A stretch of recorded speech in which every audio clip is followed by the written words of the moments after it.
The Q101 Morning Crew. On Q101. A golden ticket in seconds. But first, it's Brian and Kenzie on Q101. Ahoy! Let's go! We're waking up Chicago. Turn up the radio. It's time to start the show. On Q101 with the Morning Crew. Ahoy! Let's go! Welcome to the morning show.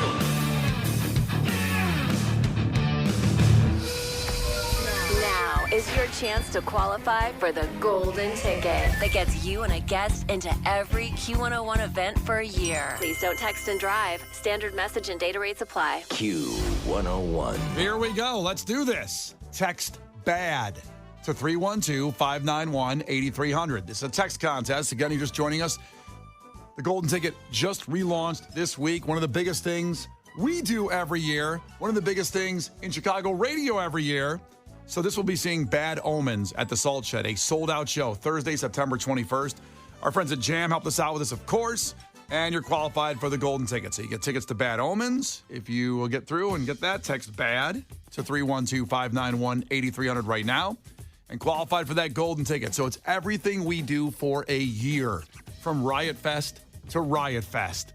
Think about all the shows that will be in between there. And also, like, you know, these exclusive things we don't talk about as much is the lounges right here. Like, for example, Shinedown was here yesterday, and we'll probably have a lounge with them coming up in the next year. And you will be there for everything. Free. True. Free concerts. Boom. Text in BAD, 312-591-8300 right now for your chance at the golden ticket. And we'll do it every hour, by the way. So 7 a.m., 8 a.m., and 9 a.m. We'll all be here. Kenzie, how you doing? Good. I'm texting back 47 people who texted in the word BAM. Bam? Bam, baby. Now, listen, I know I'm a little slurry this morning. I don't know why. I think Lollapalooza finally caught up with me like yesterday. I think the drinking's catching up with you. I think I sound drunk a little bit. Well, drinking's okay. Drinking's nice. I like to drink. During work? No. Well, I have, but not today. You ever been drunk? Yes. Ever been drunk at work ever? At work? Not I just- don't think so. Not even at Famous Dave's back in the day? No, because I wasn't even legal. I legally couldn't drink when I worked at Famous Dave's. Well, no one drinks until they're legal. You know what? I actually didn't really. Because I was a loser. Did you obey the law there with your? When's the first drink you ever had? The first time I got drunk, well, I mean, like, I had sips of champagne with my parents on New Year's Eve or whatever. So the first time I ever got drunk was in Puerto Rico after I graduated college. But I graduated young. I graduated at 19. That was your first drunk. Yeah. I was 19, close to 20. Yeah. I was probably like a few months from being 20. Uh-huh. That was my first time in Puerto Rico. And drunk. In Puerto Rico. It was not great. You should probably get drunk near home. I'm just saying in the future. I woke up and I'm like, uh-oh. Like, Wake up on a beach? No, I woke up in just like a different room of my friend's house. And there was red stuff all over me. And she said I dropped cookies and I ate them anyways. So in Puerto Rico, things get like a little, it's kind of a lawless environment a bit, okay? Yeah, it's I've never been very there. fun. But I remember my friends and I used to love, because I had like family there, and my friends and I used to love to drive to one bar that had really good drink specials. And we'd buy a bunch of drinks and we'd get in the car and we would drive to the fun bar. Sure. With, like, everyone had like 4 drinks, show up with them.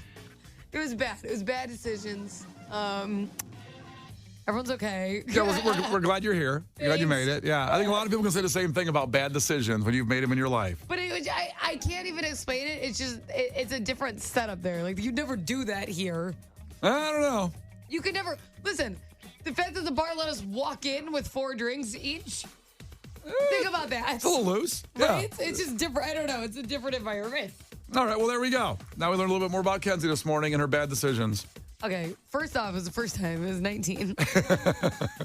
All right, keep texting BAD, B-A-D, as in dog, to 312-591-8300. That's Bad Omens at the Salt Shed. See, I slurred a little bit there. Bad Omens. Omens. What is it? We have to go home. No, we're not going home. The Q101 Morning Crew. On Q101. Again, that's the band Rush here on Q101. No, it's not. It's Brian and Kenzie on Q101. That's an inside joke. I don't know if I should explain it or just move on. Kenzie went by the Allstate Arena and came in very excited to tell me in case That Rush is getting back together. that Rush is getting back together and playing because they have that digital board that keeps saying Rush, Rush, Rush. It's all capital letters. It just says Rush. Yeah. I apologize. I'm an idiot, I guess. Well, it just turns out it's the Måneskin tour, and they are doing the Rush tour because their album's called And they Rush. decided to lead with the name of the tour instead of their band name. True. And a lot of people, to Kenzie's credit, probably bought tickets thinking Rush is getting back together. There's like a Reddit page on it of a bunch of really upset people. I was like, how are we not talking about the fact that Rush got back together? I thought it was a big deal. This is big news, people. Despite one band member being dead. But, bands Oh, do yeah, get- because that stops everybody. it doesn't stop anybody. I know. Nobody tours if somebody dies. There's always a hired gun ready to go. The Foo Fighters with Josh Freese got back together. Big tour coming up. I thought the Foo Fighters would be done. Nope, they're going on with a new drummer. So am I nuts to think that Rush could figure it out? It's nuts that you think Rush was playing the Allstate Arena and it wasn't bigger news except for what you saw. I was behind. Hey, listen, I drive in at 3 in the morning. What if it got announced at like midnight? Not And a they ba- popped it on the board. It's not a bad argument. Hello. Check Twitter next time and see if it's trending. Well, I'm driving. Yeah. Sorry, you want me to die? So, Carl the paramedic checked in. Thanks for that outlook on the Dan Ryan, which is a disaster right now. He says, I guess I'll get off early and avoid it. Do that. Do not. I'll give a full traffic report in a second, but the Dan Ryan is a disaster both directions, and we feel for everybody in there. So here's what we're going to do. We had Shinedown on yesterday. We're going to play their exclusive performance for everybody trapped there on the show yesterday. We'll do that in a minute. We have a fact coming up that will make your brain just go, do you know? The Muffin Man. Do you know what the coffee cup test is? If you do, it could get you a job and even more money than you have right now. What the coffee cup test is.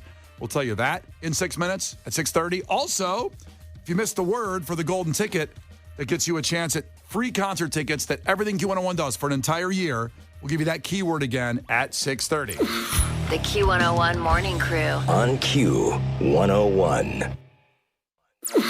The Q101 Morning Crew. On Q101. Well, before we get to a fact that makes your brain go, and it'll help you get a job, this comes from the golden ticket. How about this? Text BAD to 312-591-8300 if you haven't. That was the keyword at 6 o'clock for Bad Omens at the Salt Shed. That is a sold-out show. Our friends at Jam helped us out, of course, with that. And then you're qualified for everything Q101 does for an entire year. Free concerts for a year. Text BAD to 312-591-8300. Now, I would normally tell you to pull over to the side of the road, but because people on the Dan Ryan are just stopped right now, They literally have their car in park anyways. Yeah, you can go ahead and text that there, and we're feeling for you out there this morning. So, Pedro, don't text and drive because I don't want to see it soon. well, don't text and drive. But Anywho. when you're parked, it's okay. The coffee cup test. Now, I've never heard of this before, but apparently many, many bosses use this test when you go in for an interview. And this is what it is that could help you get a job. Apparently, if you've gone in and killed an interview, you think you nailed it, and then you don't get the job, and you wonder why. Sometimes they say, generic things like, well, we want someone with more experience, or we're going in a different direction, but we really think you're great, and we're going to keep you on our radar for the next job that opens. They'll say things like that. Right. They're lying. They're lying. It's because someone passed the coffee cup test. And what that is one boss explained it. I will always take you for a walk down one of our kitchens and somehow end up walking away with a drink. Maybe it's water, maybe it's coffee, tea, whatever. Then you go back and do the interview. Then the boss walks you back out the same way. If you don't bring the empty coffee cup back and put it in the kitchen, this boss says, I will not hire you. Because you didn't listen enough carefully on the way in. You were just kind of wandering around and you didn't pay attention. And also it shows maybe your manners, all these things. He will not hire you. This boss said that if you don't do that. I think it's the dumbest thing I've ever heard in my life. I think it makes a lot of sense. No, I'm kidding. Of course it's stupid. I was so tired of bosses thinking that they've just hit this new level of like mind reader psychology when they do interviews. Ask me the damn questions. Look at my qualifications. Stop trying to be like, well, she crossed her legs in this direction, shut the hell up. Did you cross your legs in a certain direction in the I don't interview know. for you? I don't know. Let me go back to the tape. There's Left probably them tape. wide open. No, I'm kidding. There's probably tape of it somewhere.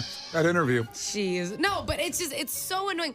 I always felt like that. It's like there's people who gun for things that are just higher than what you're doing. It's like there's not going to be a movie made about you. You don't have like this boss mastermind playbook. They want to be the next Wolf on Wall Street. I had a teacher like this in school, and she was awful. And like, shout out to good teachers because like we need more of them. Sure. She was like one of those heinous teachers where she wanted a movie to be made about her so bad, and it just wasn't like, you're not the Freedom Writers lady. Like, you're not doing anything impressive. I remember I was in AP English, and she failed my paper intentionally. She told me this because she gave me an F on a paper I spent like 2 weeks writing. And I got an A on the same paper in my journalism class because at the same time it was supposed to be a college essay. And I go, I don't really understand how I could get an F on this. And she goes, I'm challenging you to see, even if you get a failing grade, are you willing to rewrite it? I go, that's not your job. But you know what I mean? Like, and no, because I have to work a full-time job too while I'm in school, unfortunately. I'm just going to take the grade you gave me. I'll take that one. It'll be fine. I was like, it's an A over here. And she wanted so badly. Do you remember the movie The Freedom Writers? Do you remember that? When you said that, I don't know that movie. Oh, she just wanted to be one of those teachers. It's like, that's the other movie. But the other teaching movie where she's like, all the guys stand on their desks. I'm this inspirational teacher. They're going to make a movie out of me. That one's with Robin Williams. Well, that's what I was thinking of as Matt Damon, Ben Affleck, and Robin Williams. Yeah, that's not that one. It's Why am I drawing a blank on that name of that movie? Case, do you know that movie by chance? What are we thinking of? You're thinking of Dead Poet Society. Dead Poet Society. Dead Poet Thank Society. you. And then I'm trying to think of who's in the Freedom Writers. Hilary Swank. Do you remember that movie? I don't think I saw it. Where she helps all the kids like care about English. It's great. But Yeah, it's it doesn't sound like something up my alley. Yeah, Probably I took a could pass tell. on it. Yeah, but it's just like one of those bosses though. That's like, I've figured it out. It's like, no, you haven't. And you're going in there for a job, and you need a job if you're out of work or you're trying to get something better, and then you're getting kind of somebody just mentally playing with you. And it sucks because you do have to do that. You have to take over the interview, take charge, but you also have to listen. And I do agree with that. When you go in and interview somebody, they're not listening to you. They're not slowing down. They're just laying out what they've done in their career. Because we've interviewed people before for the show, and it was always annoying when they weren't listening. So I kind of understand it, but I also wouldn't do the coffee cup test. It's just stupid because interviews can be uncomfortable, right? They can be like a little socially awkward, uncomfortable. So someone's not going to do all their behaviors. If someone's working there, they may be very good about cleaning their dishes and doing that, but they're not going through their normal motions. That's not where they're at. By the way, where they stand on their desks is Good Will Hunting, I think. That's Yeah, it is. That is Good Will That's Hunting. what I was trying to think of. Yeah, I don't know. A bunch of you texted in that. Yeah, that's what Case. That's the one with Robin Williams, right? Oh, Good Will Hunting, not Dead Poet Society. Yeah. Yeah. That Case looks mad. Wait, what is it, Case? What are we? What's wrong? They stand on their desk in Dead Poet Society. Do they? Well, maybe there's a lot of desk That's standing. the Robin Williams one. I don't think Matt Damon's in that, which Brian was thinking of two different movies. No, he was just wrong. Wait, I know. But Matt Damon can't do a movie without Ben Affleck unless it's Jason Bourne. But I don't think either of them were in that. I think No, you're but- thinking of Dead Poet Society with Robin Williams. No, I think but- Leo's in that No, movie. Matt Damon, Ben Affleck, Robin Williams. They're in Good Will Hunting. Who's in Dead Poet Society? Well, I'll look that up next. Hold on. Jeez Louise, I can only type so fast. Someone texted in Dangerous Minds. That's not what we're thinking of. That's Coolio. I mean, Coolio wasn't in it, but he sang the song in it. Dead Rest in Poet peace, Society. Coolio, by the way. It's a Dead tragic Poet loss. Society cast, also Robin Williams, Ethan Hawke, Ethan Hawke. Robert Sean Leonard. I don't know. Wait, Robert Sean Leonardo? Was it Leonard? No. Was it Robert Leonard? Sean Patrick, probably? No. Oh. Leonard. I'm reading it. I'm not making it up. Well, you make up stuff, so I don't know. Okay, that's enough. How did we mess up Good Will Hunting and Dead Poet Society? I did it. You did. You did. Case, you said Dead Poet Society. That's the one where they stand on their desk. I don't know, but Robin Williams is in both. Oh, this is so early for this. I'm going home. Someone just said School of Rock is better than all those movies. That's the inspirational teaching movie. School of Rock. That's what I was thinking of. Oh, my God. All right. Well, hopefully you got something out of all that. Basically, if a boss takes you back, put the coffee cup back in the kitchen and you get the job. Good Lord. We have a performance of Shinedown, very exclusive with Brian and Kenzie. We'll play that after Cage. The Q101 Morning Crew. On Q101. Brian and Kenzie on Q101 will play that exclusive Shinedown performance. Yesterday they came in the studio in the 8 o'clock hour. Maybe you missed it. If feel for everybody stuck on the Dan Ryan, so we'll give you a little treat. We'll play that song for you in a second. First off, let's recap as we had the conversation move into what movie was it where they stand on the desks and preach. And Kenzie said that was Dead Poet Society. Is that right? I can't even remember the recap here what just happened. The issue was I was referencing teachers or people who like overstep because they want movies to be made about them. Like there's great teachers out there, but I had a crappy teacher who wished she was doing something inspirational and she wasn't. She was just really mean, okay? And I was talking about the Freedom Writers with Hilary Swank. Yes. And then you don't know that reference. I don't know the movie. I never saw it. So then I was trying to think of the teaching movie with Robin Williams. And you said also with Matt Damon. And then Case jumped in with Dead Poet Society. Right. And then a bunch of people said, no, it's Good Will Hunting. Because Robin Williams is also in that movie about learning. And you backed up Good Will Hunting as the scene you were talking about. Well, that's the name of that I was trying to think of when I thought of Robin Williams. But the scene, Case is right about the scene. It's a whole thing. Where they stand on their desk. Because my point was, I've never seen Good Will Hunting. I know the soundtrack because Elliott Smith does part of the soundtrack, and I think it's about like a janitor who's really good at math. But I know Dead Poet Society is where they stand on the he desk. Like solves math problems. I didn't realize how many teachers and stuff he played. That's my bad. Dead Poet Society with Robin Williams is where they stand on their desk and say, "Oh, Captain, my Captain." And here's that scene that we were all confused about. Here it is. Oh, Captain, my Captain. Sit down, Mr. Anderson. Very powerful. You hear me? Sit down. Sit down. This is your final warning, Anderson. How dare you? They're going to stand. You hear me? Oh, I'm getting goosebumps. I'm going to cry over here. It's really punk rock. A bunch of prep school kids stood on their desk as a form of rebellion. It was. Really powerful by them. By the way, that's Ethan Hawke. Freedom Writers is a little more aggressive. She went to a rough school. This is kind of like the bougie version of Freedom Writers, the privileged version. They can't revolt just because they got nice suit coats? Right? It's just that this is what the teacher's upset about. Like, you stand on your desk, criminals. Just to be clear, that's Ethan Hawke, not Matt Damon or Ben Affleck. Yeah, I knew that. Yeah, just clarifying where we're at. It's a great, powerful scene. Super powerful. I don't care they're prep school kids. It's nice. It was nice. It was very goosebumpy. You don't know it's powerful. You haven't seen the movie. I think you don't know Robin Williams could be a prick. What do you know they're standing up for? I saw Dangerous Minds. I know that. And Coolio sang in that one. Yeah. I know I saw that one. And I've seen School of Rock, and the best too. was Kate and I are throwing on all these like inspirational teaching movies. And you are aware of none of them. You didn't even know which one was the right one. Is it true? I couldn't remember which name. I know Robin Williams. I know the cast. I know the premise. I apologize that the name escaped me. You don't even know what movies like these exist. I knew they exist. I've seen them. You've seen them. I just don't remember. I want you to have a marathon of all these teaching movies. Well, you know what we're all going to do? We're all going to sit down. We're going to watch Good Will Hunting, Dead Poet Society, Dangerous Minds, and School of Rock. Can that be our Q reviews this week? Is that we all watch Good Will Hunting together? Yes. You guys have to watch Freedom Writers. Why has nobody seen Freedom Writers? Every person texting in hasn't seen it. It's a great cast. Hilary Swank's in it. What are the Rotten Tomatoes? It's very inspirational. What's Rotten Tomatoes on Freedom Writers? That'll determine. Are you looking it up? Yeah. It's very inspirational. I don't even know if I've ever heard of that movie. I've definitely heard the name, but I've also definitely never seen it. It's based on a true story. 70% Rotten Tomatoes. That's pretty good. You love I Now Pronounce You Chuck and Larry, which is like a 3%, you ass. That movie's so much better, though. Thank you. I Now Pronounce You Chuck and Larry rocks. It's a great movie. Thank you, Case. Oh, my God. Yeah, it came out in 2007. I think I was busy that year. I must have missed the theaters that year. Same year I Now Pronounce You Chuck and Larry came out. Is that the same year? Well, that's what he was busy with. You're useless. Unbelievable. So I went to the theater, and I could have went one way toward Freedom Writers and the other way toward... Was Freedom Writers sold out? You had to see I Now Pronounce You Chuck and Larry? I doubt Freedom Writers was sold out. No one's seen it. But everybody listening has seen I Now Pronounce You Chuck and Larry. I am so Everybody. mad. Yeah, good. The Q101 Morning Crew. On Q101. The Q101 Morning Crew. On Q101. Yeah, thank you guys. Brent and Zach yesterday from Shinedown came in and hung out with us in the 8, 9 o'clock hour.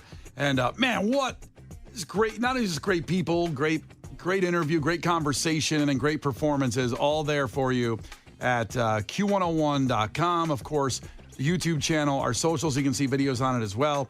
All there waiting for you in the podcast, of course, at Q101.com, the Brian and Kenzie podcast. So coming up, we will continue the Golden Ticket, 7 a.m. How about this? Depeche Mode tickets are coming your way to qualify you for the Golden Tickets. So you will get Depeche Mode tickets, and you're qualified for everything Q101 does for an entire year. Free concerts for a year.